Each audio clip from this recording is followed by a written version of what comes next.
So I'm Angel Jones, CEO of Homecoming X Executive Search, and we offer permanent, part-time and hourly senior talent across Africa. We've been around for 20 years. My old life, I was the founder of Morris Jones Advertising. I worked for the Saatchi brothers in London. This is kind of we launched a platform last year as well, which got venture capital funding. So I'm kind of three-time founder, as it were, but really excited to be building this executive search platform where you can get talent in any form you want it. So I've got a few slides to share, which kind of sets the scene to some extent, about where we think we are in this world. And the first part of it is the A3 age, we call it, and I'm sure you guys know that, any place, anywhere, anytime. And I think that's the point is, and as you say, Nicole, you're a nomad, digital nomads as well. We're finding South Africans working here for anywhere. We're having French people coming to live in Hot Bay, still keeping their jobs in France. It's everywhere. It also means there is some talent scarcity to some extent. It's not just in South Africa losing South Africans. We're competing against other companies trying to get South African staff. So, you've got to make sure you've got a really compelling employer brand and, so many other points to get right. And also, obviously, and every company is different, whether it's completely face-to-face or hybrid or fully remote, we're seeing at least almost 35% globally of workers are now fully remote. And they're also now not necessarily full-time. So we see this rise of the portfolio career, as we call it, where you have people not just having one role, they might have a portfolio of roles that make up a 5-day week. So then the other thing is, I don't know if you've heard of BANI. I know there was the VUCA thing going around, but BANI is this new thing about how we're feeling. So basically, everybody globally is feeling quite brittle, all of it's sad and depressed and craving connections. So this idea of relationships, and, it comes in absolutely everything. So whether it's people you're hiring or, clients you're trying to get on board or whatever that looks like, that personal relationship and really connecting is more vital than ever. The other thing is about this anxiety. Here we obviously feel about the economy and the electricity, and globally it's Ukraine, and every country has its problems. Everybody's feeling a bit angst. So this idea really into leadership, into everything, is bringing this empathy and listening and making sure leadership has now really changed to that. It's, gone are those days of delivery or else. And then this other N stands for non-linear. It's so hard to follow any sort of logic anymore. So Deloitte talk about this idea of the death of jobs, or the end of jobs. I say the death of jobs, it's a bit dramatic. But we see people now hiring more for skills versus this is the job. The job is this, tick, tick, tick, tick. And a lot of clients we work with, employers, will bring them a matrix of talent who's in the market or who we've spoken to. And based on who's there, they go, oh, I like this, I like this, I like this. I can put that into a role, but I know that they've also got this piece that I can transfer later here or there. Or I can't find everybody with one person with all of these skills. They're going to cost a fortune or they're not available. So I'm going to have somebody with these 5 skills and have somebody else to plug that hole. So, the loosening up of clear job descriptions, and this is where you sit in your box, is where the world is moving. And the last I is this idea of incomprehensible. We're craving predictability.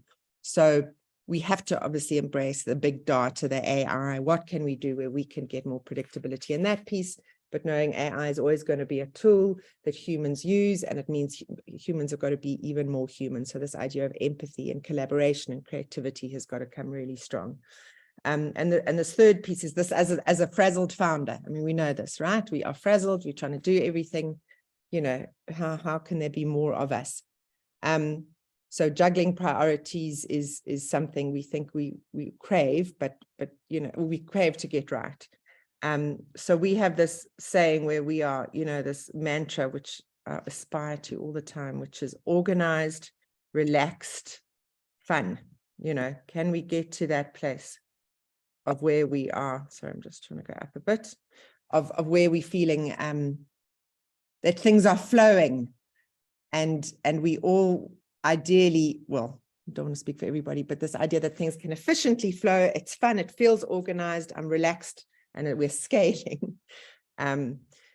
but I think what's important to get over to understand is that chief of staff is a title that's used mainly in America. And I know in Nicole at Discovery, they do use that. We have placed people in that chief of staff role, but mainly what we're seeing in terms of that operational efficiency and strategic thinking is more in the COO space. So mostly the chief of staff deliverables are the COO, and you often see that COO being the 2IC and graduating into the CEO or GM role at some stage. But basically it's that sort of holistic air traffic controller, having that other pair of eyes and ears on the ground, addressing issues that fall outside other teams' job descriptions and closing those gaps, ensuring nothing falls through the cracks. And then seeing, feasibility of implementation, the current staff, the workload and the resources. But if we look at what you need, do you need strategic thinking and delivery? Do you need operational and efficiency and a personal wingman? Now, a COO theoretically, or chief of staff COO could theoretically do all of these pieces, but where we break it up to some extent is that the COO gives you that strategic thinking and delivery. But if you strategically know what you want, that needs to happen, you need an operations manager just to implement it and get it going. Or what has to get going, and you just need an executive assistant as your personal wingman to organize your diary, book your travel, make the stuff happen. That's kind of the ways. And, the affordable people are the exec assistants. So, often, if you're going to get a really high-level strategic thinking person, they're not called an executive assistant, really. That's too admin-y in terms of a phrase. So exec assistants that we see in the market are not your strategic thinkers necessarily, certainly for the size of the businesses that we work with. But obviously, we need another me, right? Somebody who can just know what I'm thinking and implement. So it's really, I think, a budget decision, and it's also a understanding intrinsically each of you where you are in your life, because it's not a one size fits all. It's very much determined on what your current issues are and where you want to go. So we think in this role, there's absolutely non-negotiables as chemistry. So, the first test is, have even a chat online with them for 15 minutes and instantly in your gut, is this somebody I like? And the second round, then ideally meet for a coffee or proper coffee chat via Zoom to really delve into that piece. But where it can work and does work is where can be a sounding board. We know it's lonely at the top. I mean, obviously, Paul, you've got your partner who you can have these conversations with in terms of confidential stuff, but ideally this person can be your sounding board, and you can just say, oh my God, I feel like I can't do it today, or I'm thinking of this crazy thought. And often once you say stuff, you bounce it off somebody, and when you say it, then you realize, oh my gosh, it's a terrible idea. But you need somebody to be able to just talk to and bounce off. Obviously, somebody who's a shit-hot relationship builder, they've got to be able to get that stakeholder management right through of all staff, and as well as the board and investors and any other things.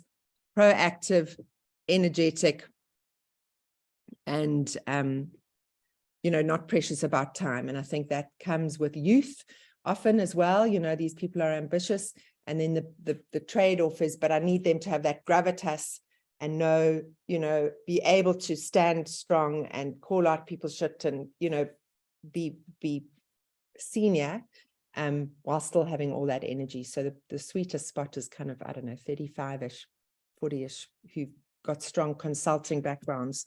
We see as well, they're used to working all around the clock from those worlds.